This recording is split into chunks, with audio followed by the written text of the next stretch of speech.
Welcome to health time. క్యాన్సర్కి ఖచ్చితమైన కారణం ఇది అని తెలవకపోయినా కొన్ని క్యాన్సర్స్ మాత్రం ప్రివెంటబుల్ లేకపోతే తొలి దశలో కనుక్కుంటే చాలా వరకు క్యూరబుల్. అలాంటి వాటిలో ముఖ్యంగా చెప్పుకోగలిగినవి కోలోరెక్టల్ క్యాన్సర్స్. పెద్ద పేగు చివరి భాగానికి వచ్చే ఈ క్యాన్సర్స్ని తొలి దశలోనే అంటే ఎలాంటి లక్షణాలు లేకముందే స్క్రీనింగ్ టెస్టులతో గుర్తించగలరు. అసలు క్యాన్సర్కి గురి కాకుండా కాపాడుకోవచ్చు. మరి కోలోరెక్టల్ క్యాన్సర్కి స్క్రీనింగ్ ఎలాంటివి ఉంటుంటాయి, ఎంత త్వరగా గుర్తించగలరు, తొలి దశలో గుర్తిస్తే ట్రీట్మెంట్ ఆప్షన్స్ ఎలాంటివి ఉంటూ ఉంటాయి. March month colorectal awareness month సందర్భంగా కోలోరెక్టల్ క్యాన్సర్స్ పై వివరాలు అందించడానికి Basavatarakam Indo American hospitals senior medical oncologist doctor కృపా బజాజ్ గారు మనతో ఉన్నారు. ఆమెను అడిగి మరిన్ని విషయాలు తెలుసుకుందాం. హలో అండి, welcome to the show. Welcome. Thanks అండి, thanks for welcoming. Colorectal cancers అంటే ఎగ్జాక్ట్గా ఏంటండి? మామూలుగా మన పేగుకి సంబంధించిన 3 భాగాలు ఉంటాయండి. Stomach, small intestine, large intestine అంటామండి. మనం ఇప్పుడు మాట్లాడుకునేది పెద్ద పేగుకు సంబంధించిన క్యాన్సర్ అండి. పెద్ద పేగుకు కూడా 4 పార్ట్స్ ఉంటాయండి. ఆ 4 పార్ట్స్ పైన ఇట్లా 3 విభాగాలుగా డివైడ్ చేస్తాం. ఇంకోటి కింద ఉన్న భాగాన్ని రెక్టమ్ అంటామండి. సో ఈ మొత్తాన్ని కలుపుకొని కోలోరెక్టల్ క్యాన్సర్స్ అంటామండి. వీటన్నీ కూడా బయాలజీ ఆఫ్ డిసీజ్ అంటే తక్కిన పేగుతో పోల్చుకుంటే మనకి ఈ పెద్ద పేగుకు సంబంధించిన క్యాన్సర్స్ అన్ని చాలా ఎర్లీగా డిటెక్ట్ చేయొచ్చు, మంచిగా ప్రివెంట్ చేయొచ్చు, మీరు అన్నట్టు మంచిగా క్యూర్ చేయొచ్చు డిటెక్ట్ చేసిన తర్వాత. అంటే ఈ మార్చ్ మంత్ని ఎంటైర్ మార్చ్ మంత్ అంతా కోలోరెక్టల్ అవేర్నెస్ మంత్గా ప్రకటించారు కదండి. అంటే ఏంటి ఈ క్యాన్సర్స్ ఇన్సిడెన్స్ చాలా ఎక్కువగా ఉన్నట్టుగా గమనిస్తున్నారా? అవునండి. మామూలుగా బ్రెస్ట్ క్యాన్సర్, లంగ్ క్యాన్సర్ తర్వాత భారతదేశంలో కానీ లేకపోతే ప్రపంచవ్యాప్తంగా కానీ నెక్స్ట్ మోస్ట్ కామన్ క్యాన్సర్ పెద్ద పేగుకు సంబంధించిన క్యాన్సర్ అండి. మనం తినే ఆహార అలవాట్లు చేంజ్ వల్ల కావచ్చు, ఎక్కువ ఫ్యాట్ ఫుడ్ తీసుకోవడం వల్ల కావచ్చు, లాస్ట్ డికేడ్ అంటే లాస్ట్ 10 సంవత్సరాల్లో చాలా ఎక్స్పోనెన్షియల్గా ఇంక్రీజ్ అయిందండి ఇన్సిడెన్స్ అనేది. సో అందుకని ఇది మామూలుగా డిటెక్ట్ తొందరగా చేస్తే కనుక చాలా మంచిగా క్యూర్ చేయొచ్చు. ఈవెన్ స్టేజ్ 3, స్టేజ్ 4లో కూడా ఒక కొంత పార్ట్ వరకు కూడా మనం మంచిగా క్యూర్ చేసే అవకాశం ఉంటుంది. సో అవేర్నెస్ మంత్ ఎందుకు పెట్టామంటే ఇది మంచిగా క్యూర్ అయ్యే క్యాన్సర్ కాబట్టి త్వరగా డిటెక్ట్ అయ్యి పేషెంట్స్ ఎక్కువ హ్యాపీగా ఉండగలుగుతారు కాబట్టి ఇది మార్చ్ మంత్ అంతా కూడా we try to inculcate awareness in the patients. ఈ క్యాన్సర్ ఎంతవరకు వంశపారంపరము, ఎంతవరకు ఫుడ్ హ్యాబిట్స్ కానీ ఇతర అలవాట్లకు రిలేటెడ్గా ఉండొచ్చు అంటారు? మామూలుగా ఈ పెద్ద పేగుకు సంబంధించిన క్యాన్సర్ అండి 20% మందికి వంశపారంపర్యంగా ఉన్న సమస్యల వల్లే వస్తాయండి. మామూలుగా మా ఇంట్లో వీళ్ళందరికీ పేగుకు సంబంధించిన క్యాన్సర్ ఉంది, లేకపోతే ఆడవాళ్ళు గర్భసంచి సంబంధించిన క్యాన్సర్ ఉంది, అండాశయాలకు సంబంధించిన క్యాన్సర్ ఉందని చెప్తారండి. ఏదైనా సరే ఇంట్లో చాలా సిగ్నిఫికెంట్గా ఫ్యామిలీ హిస్టరీ ఉంటే కనుక వాళ్ళు ఖచ్చితంగా ఆంకాలజిస్ట్ని కలిసి కొన్ని టెస్టులు చేసుకోవాల్సిన అవసరం ఉందండి. ఎవరికైతే మేము మామూలుగా ప్రతి ఒక్క పాపులేషన్లో అంతా యావరేజ్ రిస్క్, హై రిస్క్గా డివైడ్ చేస్తాం మేడం. యావరేజ్ రిస్క్ అంటే ఎటువంటి అలవాట్లు లేకుండా ఉన్నవాళ్ళు, లేకపోతే ఇంట్లో ఎటువంటి సమస్య ఈ ఆరోగ్యపరంగా ఇట్లా క్యాన్సర్ సంబంధించిన సమస్య లేని వాళ్ళని యావరేజ్ రిస్క్ పాపులేషన్ అంటాం అనమాట. అందులో హై రిస్క్ పాపులేషన్ ఉంటుంది అనమాట. ఎవరికైతే ప్రీవియస్గా ఏమన్నా వేరే క్యాన్సర్ వచ్చినా, ఇతరత్ర క్యాన్సర్స్ వచ్చినా, లేకపోతే ఇంట్లో వంశపరంపరంగా రకరకాల జనరేషన్స్ అంటే ఫస్ట్ డిగ్రీ అమ్మ నాన్న కానీ, లేకపోతే తోబుట్టువులు కానీ, లేకపోతే అమ్మకి సంబంధించిన తోబుట్టువులో కానీ క్యాన్సర్లు ఎట్లాంటివంటే పేగుకి సంబంధించిన క్యాన్సర్, గర్భసంచికి సంబంధించిన క్యాన్సర్, అండాశయాలకి సంబంధించిన క్యాన్సర్, లేకపోతే ఒకే ఫ్యామిలీ రకరకాల క్యాన్సర్ ఇన్సిడెంట్స్ ఉన్న వాళ్ళు మాత్రం కంపల్సరీగా హై రిస్క్ పాపులేషన్గా డివైడ్ చేస్తామండి. ఈ హై రిస్క్ పాపులేషన్ని మాత్రం మేము జీన్ టెస్ట్ చేస్తాము. అట్ ద సేమ్ టైం వాళ్ళకి ఒక వయసు వచ్చిన తర్వాత రెగ్యులర్గా స్క్రీనింగ్ స్ట్రింజెంట్, యావరేజెస్ పాపులేషన్కి అంత ఎక్కువ చేయం కానీ హై రిస్క్ అని ఎవరినైతే అనుకున్నానో వాళ్ళకి మాత్రం కొలనోస్కోపీస్ అంటే పేగు మొత్తానికి టెస్ట్ చేయటం అవన్నీ చేస్తూ ఉంటామండి. ఎందుకంటే వాళ్ళలో కొంతమందికి మనం ఎర్లీగా డిటెక్ట్ చేస్తే వాళ్ళకి 100% క్యూర్ రేట్ ఉంటుంది కాబట్టి we try to help those families. Call చూద్దామండి నాగరాజు గారిది. నాగరాజు గారు. మేడం నమస్తే. మేడం నమస్తే అండి, చెప్పండి. మేడం నాకు డాక్టర్ గారితో మాట్లాడతాను. మేడం చెప్పండి నాగరాజు గారు. మేడం ఏం లేదు మేడం, నాకు చిన్నప్పటి నుంచి మోషన్ ప్రాబ్లం ఉంది. డిగ్రీ చదివేటప్పుడు నా వయసు ఇప్పుడు 50 ఏళ్ళు madam.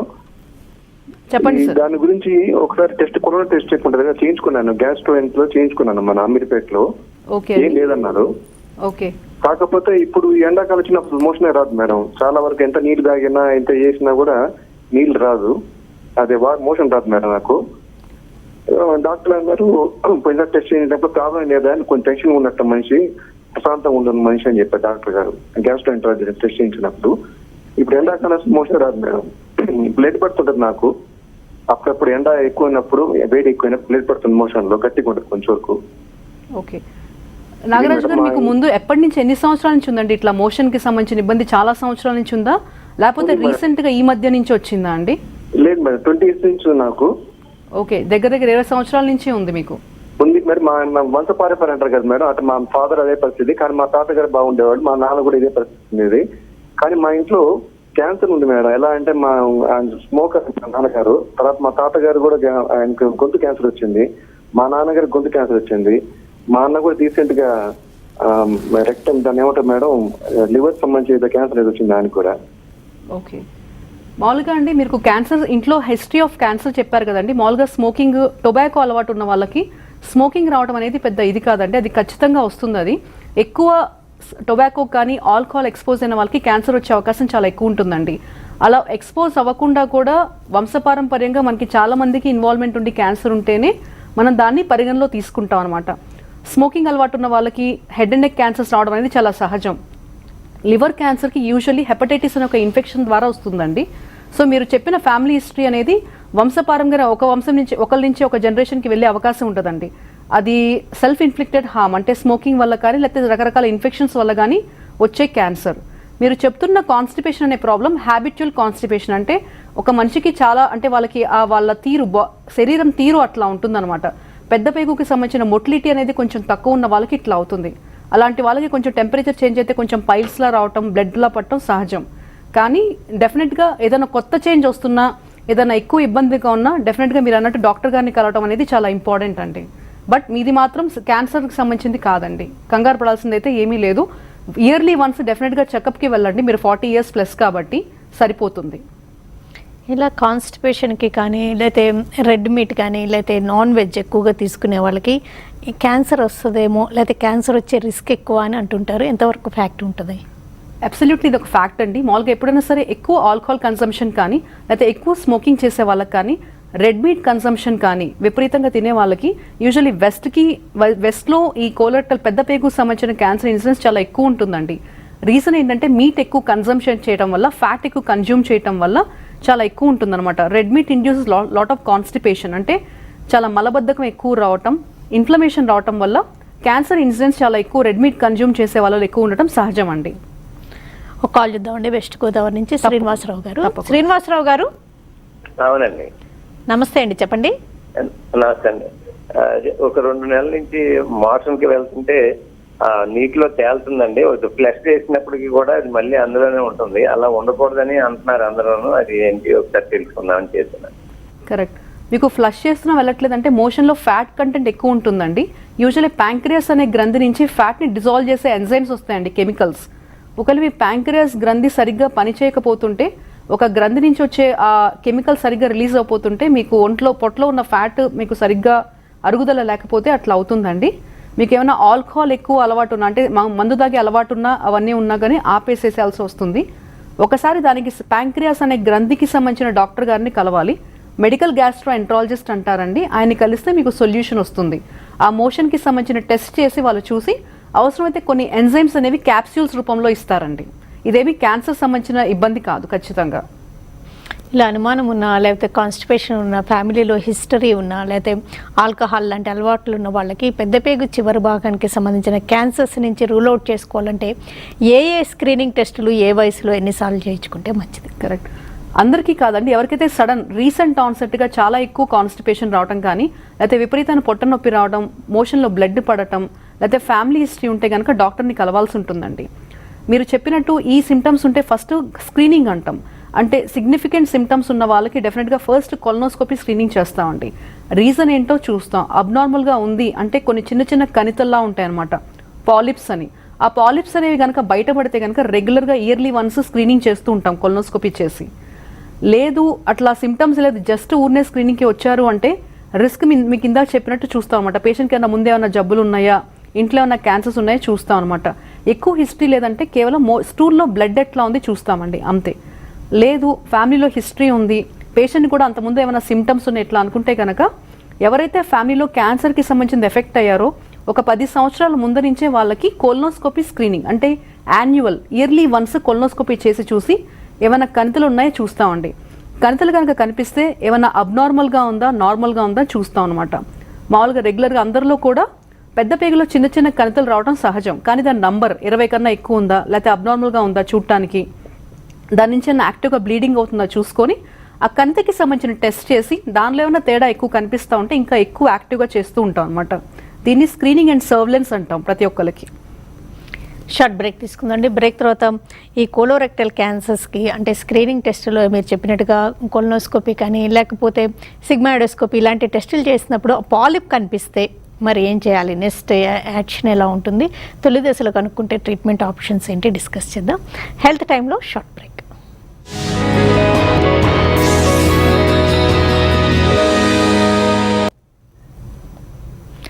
Welcome back to health time.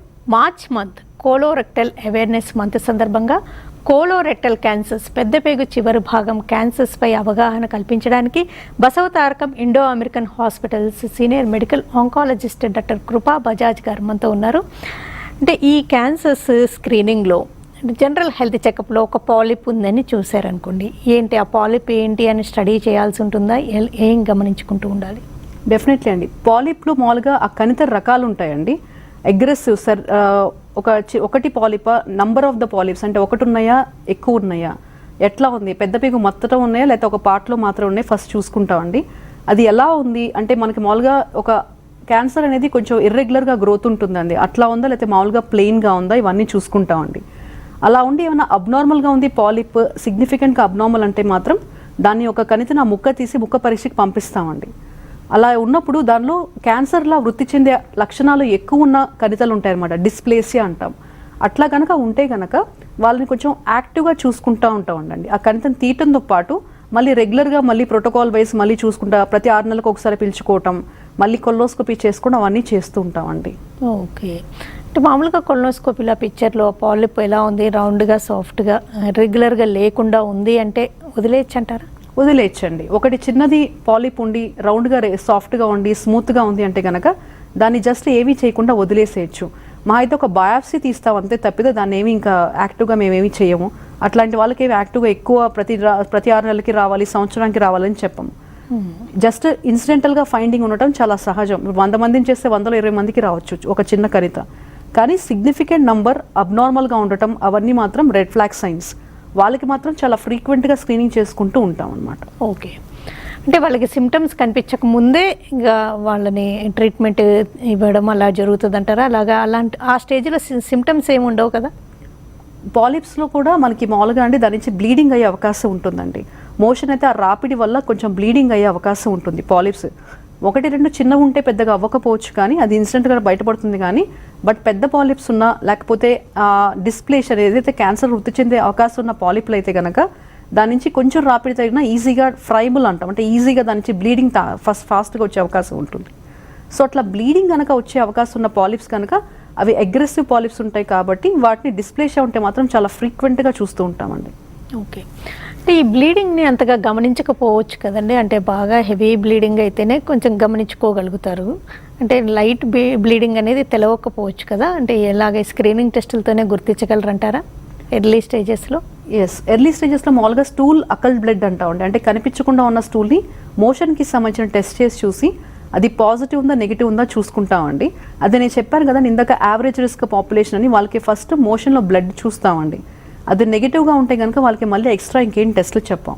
పాజిటివ్గా ఉందంటే వాళ్ళకి మామూలుగా సహజంగా పైల్స్ ఉండే అవకాశం చాలా ఎక్కువ ఉంటుందన్నమాట. మోషన్గా గట్టిగా రావటం, పైల్స్ ఉండటం ఇవన్నీ చాలా సహజంగా ఉంటాయన్నమాట. పైల్స్ ఉందా లేదా చెక్ చేసుకుంటాం. అది కూడా లేకుండా మోషన్లో బ్లీడింగ్ అవుతుందంటే డెఫినెట్గా కొల్నోస్కోపీ అడ్వైస్ చేస్తామండి. అలా కాకుండా యాక్టివ్గా బ్లీడింగ్ అవుతా ఉంది పేషెంట్కి అట్లా అన్నప్పుడు మాత్రం పైల్స్ ఏమి లేకపోతే కనుక డైరెక్ట్గా ఇంకా కొల్నోస్కోపీకి వెళ్ళిపోతామండి. మోషన్లో బ్లడ్ టెస్ట్ అట్లాంటివి అకల్ట్ బ్లడ్ టెస్ట్లు ఏమి చెయ్యం మేము. ఇంకా ఒక కాల్ ఇద్దామండి. రవి గారు,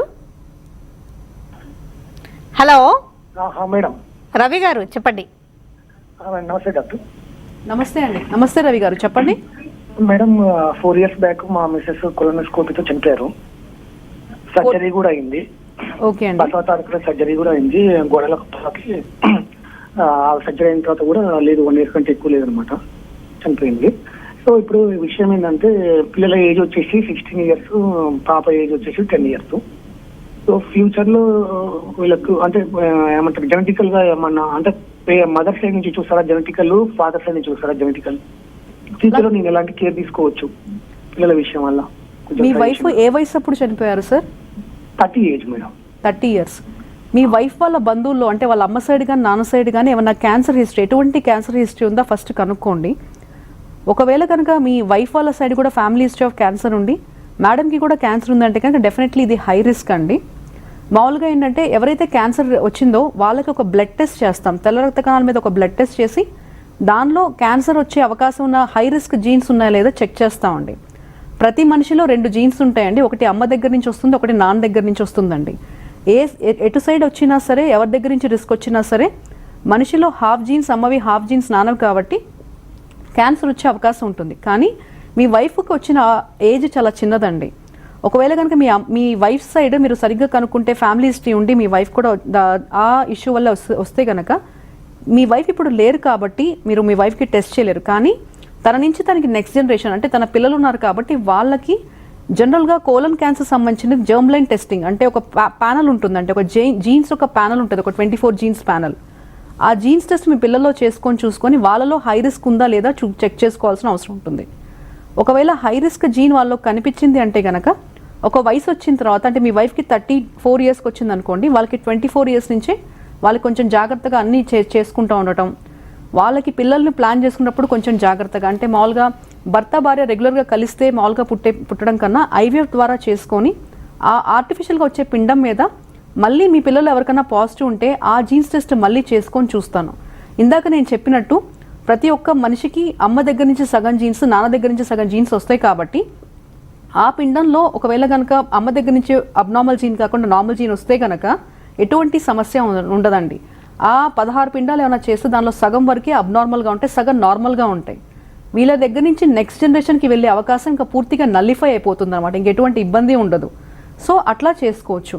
మీరు ఒక ఆంకాలజీ డాక్టర్ని కన్సల్ట్ చేసి జర్మ్ లైన్ టెస్టింగ్ అంటే జీన్స్కి సంబంధించిన టెస్టింగ్ మీ పిల్లలకి చేసుకొని వాళ్ళకి పాజిటివ్ ఉంటే కనుక వాళ్ళు కొన్ని జాగ్రత్తలు తీసుకుంటే ఎటువంటి ఇబ్బంది ఉండదండి. ఇప్పుడు బసవతారం లాంటి చోటుకు వస్తే చేస్తారండి ఆ టెస్ట్? అవునండి, ఎటువంటి ఆంకాలజీ సెంటర్కైనా బసవతారం డెడికేటెడ్ టీమ్ ఉందండి మా దగ్గర. జీన్స్కి సంబంధించిన టెస్ట్ కానీ ఇవన్నీ కూడా చేస్తాము, ఎటువంటి ఇబ్బంది ఉండదు. అది ఓన్లీ ఒక బ్లడ్ శాంపుల్ అండి, simple blood sample collection. WBC ఒక తెల్ల రక్త కణం తీసుకొని దానిలో జీన్స్ అన్ని ఎక్స్ట్రాక్ట్ చేసి దాని మీద ఎక్స్టెన్సివ్గా ప్యానల్ చేస్తాము. దానిలో కనుక అబ్నార్మాలిటీ ఉందంటే మాత్రం వాళ్ళకి ప్రతి ఒక్క కండిషన్ ఉంటుంది, జీన్స్కి సంబంధించిన సిండ్రోమ్స్ ఉంటాయండి. ఆ ప్రతి ఒక్క జీన్స్కి సంబంధించిన కండిషన్కి తగ్గట్టు వాళ్ళ వయసు తగ్గట్టు ఎట్లాంటి జాగ్రత్తలు తీసుకోవాలి, వాళ్ళ పిల్లలు ఎట్లాంటి జాగ్రత్తలు తీసుకోవాలి అవన్నీ ఒక చార్ట్ వేసి ఇస్తాం అనమాట. వాళ్ళు అలా ఫాలో అయితే వాళ్ళు హ్యాపీగా ఉండొచ్చు. ఇంకొక కాల్ చూద్దామండి. అజరత్ గారు, హలో. హలో, నమస్తే, చెప్పండి. నాకు 10 నెలల క్రితం సర్జరీ అయింది మేడం. లివర్ దగ్గర గడ్డ అయితే గడ్డ క్యాన్సర్ అని చెప్పారు మేడం. లివర్ గడ్డ అండి? లివర్ గడ్డ అండి? ఏదో లివర్ దగ్గర చిన్న కురుపు అయింది అన్నారు మేడం. ఓకే అండి. మేడం అప్పుడు సర్జరీ తీసేశారు మేడం, మళ్ళీ ఒక 6 months కీమో చేసుకున్నాం మేడం. ఓకే, హలో చెప్పండి సార్, వింటున్నాను. చెప్పండి అజరత్ గారు, క్విక్గా అడగండి, ఫాస్ట్గా అడగండి మీ క్వశ్చన్. ఓకే, సర్జరీ చేయించుకున్నారు, ఇప్పుడు మీ డౌట్ ఏంటండి? డ్రాప్ అయిందండి. సరేనండి, మనం ఈ కోలోరెక్టల్ క్యాన్సర్ గురించి మాట్లాడితే అంటే ఇప్పుడు పాలిప్ దశలో కనుక్కున్నారు, ఒకవేళ ఇర్రెగ్యులర్గా అనిపించింది బయాప్సీ చేసి ఏం చేస్తారు అంటే వాళ్ళకి ఎలాంటి ట్రీట్మెంట్ ఇస్తారు?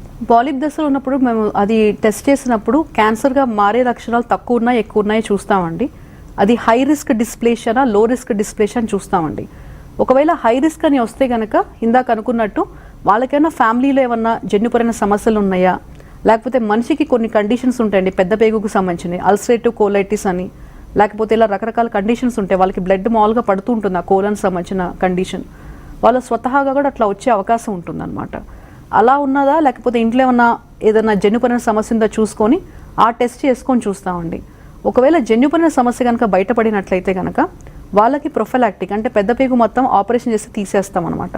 ఎక్కువ పాలిప్స్ ఉన్నా లేకపోతే పాలిప్స్ హైగ్రేడ్ ఉన్నా జన్యుపరమైన సమస్య ఉందని బయటపడినా కూడా అది ప్రొఫైలాక్టిక్ అంటే పెద్ద పేగు తీసేసి చిన్న పేగు ద్వారానే మోషన్ బయటికి వచ్చేలాగా పెడతామండి. అంటే వాళ్ళకి ఇబ్బంది ఉండదు అంటారా డే టు డే లైఫ్లో? డే టు డేలో డెఫినెట్గా కొంచెం ఇబ్బంది ఉంటుందండి. బట్ కాకపోతే క్యాన్సర్ వచ్చి దానివల్ల ఇబ్బంది పడే కన్నా ఈ ఇబ్బంది తక్కువ అని వాళ్ళ ప్రాణాపాయం ఏమీ లేకుండా ఉంటుందని మేము వాళ్ళకి అది సజెస్ట్ చేస్తామండి. దాన్ని రిస్క్ రెడ్యూసింగ్ సర్జరీస్ అంటాం మేము. అంటే క్యాన్సర్ రాకుండా కొన్ని రిస్క్ రెడ్యూస్ సర్జరీస్ ఉంటాయి. కొంతమంది గర్భసంచి తీయమని చెప్తాం, కొంతమంది పెద్ద పేగు తీయమని చెప్తాం. ఇట్లా వీటిని రిస్క్ రెడ్యూసింగ్ సర్జరీస్ అంటామండి. యూజువల్గా ఈ కొలోరెక్టల్ క్యాన్సర్స్ ఏ ఏజ్ గ్రూప్లో ఎక్కువగా గమనిస్తుంటారు? యూజువలీ 40 years దాటిన 40 to 75 years అండి మామూలుగా రిస్క్ పాపులేషన్ అనేది. ఇప్పుడు ఒక ఆయన చెప్పారు 30 yearsకే వచ్చిందని. ఇలాంటి వాళ్ళకంటే చాలా యంగ్గా వచ్చిన వాళ్ళకి అంటే వాళ్ళకి ఫ్యామిలీలో ఏదో ఒక ఫ్యామిలీ హిస్టరీ ఉండటం వల్ల జన్యుపరమైన సమస్య రావటం వల్ల అట్లా వచ్చే అవకాశం ఉంటుందండి. But usual regular population sporadic అంటే ఎటువంటి సమస్య లేకుండా పెద్ద పేగు క్యాన్సర్ వచ్చే అవకాశం 40 నుంచి 75 సంవత్సరాల వరకు ఉండే అవకాశం ఉంటుందండి. 40 years నుంచి మేల్ అయినా ఫీమేల్ అయినా ఫ్యామిలీ హిస్టరీ ఉన్నా లేకపోయినా హెల్తీగా డైటరీ హ్యాబిట్స్ ఉన్నా కూడా అంటే డైజెషన్ ప్రాబ్లమ్స్ లేకపోయినా కూడా స్క్రీనింగ్ టెస్టులు చేయించుకుంటూ ఉంటే ఈ కోలోరెక్టల్ క్యాన్సర్స్ని అసలు అంటే పూర్తిగా అరికట్టచ్చు అంటారా? ఆ సమస్యని అరికట్టడం అంటే అర్లీ స్టేజ్లో డిటెక్ట్ చేసే అవకాశం ఉంటుందండి. ఏదైనా మామూలుగా ఏదైనా క్యాన్సర్ ఏ బాడీలో ఏదైనా సరే క్యాన్సర్ స్టార్టింగ్ స్టేజ్ అయితే కనుక దాన్ని మంచిగా క్యూర్ చేయొచ్చండి. ఒక టైం పీరియడ్ ఉంటుంది, ఒక 6 months ట్రీట్మెంట్, 8 months ట్రీట్మెంట్ అని. సో అదంతా మళ్ళీ కరోనా టైంలో ఎట్లయితే మనం బ్రీఫ్గా కొంత ఇబ్బంది పడి మళ్ళీ నార్మల్సీకి వచ్చామో క్యాన్సర్ ట్రీట్మెంట్ వల్ల కూడా ఒక కొంత పీరియడ్ ఆఫ్ ట్రీట్మెంట్ తీసుకున్న తర్వాత మళ్ళీ అంతా కూడా నార్మల్సీకి రిబౌండ్ అవుతుందండి, ఏమీ ప్రాబ్లం ఉండదు. సో ఎయిమ్ ఆఫ్ స్క్రీనింగ్ ఏంటంటే తొందరగా కనుక్కోవడం, తొందరగా ఇబ్బంది లేకుండా వాళ్ళంతా లైఫ్ అంతా నార్మల్గా చేయడానికే ఎయిమ్ చేస్తామండి. ఓకేనండి డాక్టర్ కృపా బజాజ్ గారు, ఈ March month colorectal awareness month సందర్భంగా ఈ క్యాన్సర్స్ గురించి అవగాహన కల్పించడానికి ప్రివెంటబుల్, క్యూరబుల్ అండ్ బీటబుల్ అంటూ ఈ క్యాన్సర్స్ని తొలి దశలోనే కనుక్కోవచ్చని, స్క్రీనింగ్ టెస్టుల పట్ల అందరికీ అవగాహన ఉండాలని, ఫ్యామిలీ హిస్టరీ ఉన్నా అదర్ సమ్ డైజెస్టివ్ ప్రాబ్లమ్స్ ఉన్నా కూడా ముందుగానే కనుక్కొని ఈ క్యాన్సర్స్ని పూర్తిగా నయం చేసుకోవచ్చని మెసేజ్ అందించినందుకు థ్యాంక్స్ లాట్ అండి. థ్యాంక్ యూ సో మచ్ అండి ఈ అవకాశం ఇచ్చినందుకు. దీన్ని విని అందరూ సద్వినియోగం చేసుకొని అందరు జాగ్రత్తలు తీసుకుంటారని ఆశిస్తున్నాను. Thank you so much. Definitely అండి, థ్యాంక్ యూ వెరీ మచ్. ఇది ఇవాల్టి health time. Keep watching TV5.